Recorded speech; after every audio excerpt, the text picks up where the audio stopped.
Hello everyone, welcome to my mini vlog. ৰাতিপুৱাতে আমাৰ ঘৰলৈ আহিলে মৰম লগা কুকুৰ পোৱালিটো। ইয়াৰ লগৰে 4-5টা মান আছে বাৰু।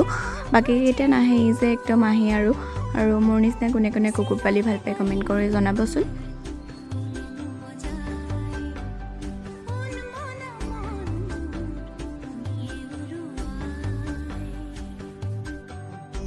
আৰু তাৰ পিছত চাকচুনি ফুলখিনি ইমান ধুনিয়া লাগিছে দেখিবলৈ। আপোনালোকে কোনোবাই যদি জানে কমেন্ট কৰি জনাবচোন। মই বাৰু জানো নামটো পিছত কম। আৰু এয়া মই বনালো গাজৰৰ হালুৱা আৰু খাবলৈ বিৰাটেই টেষ্টি হৈছিল। লং ভিডিঅ'ত মোৰ দিয়া আছে ৰেচিপিটো, আপোনালোকে লং ভিডিঅ'বিলাক চাবচোন। তাৰ পিছত মই বনালো ব্ৰেড আৰু এগ মিলাই পেলাই কিবা এটা আৰু নামটো নাজানো। আপোনাৰ লং ভিডিঅ'ত গুটেখিনি দিয়াই আছে, আপোনালোকে চাই ল'ব। তাৰ পিছত আমি দুপৰীয়া খালো ভাত আৰু দুপৰীয়া ওলকচু এনেকৈ বিলাহী আৰু মাছ এনেকৈ বনাইছিলে আৰু লগত আছিলে সালাড আৰু ভিডিঅ'টো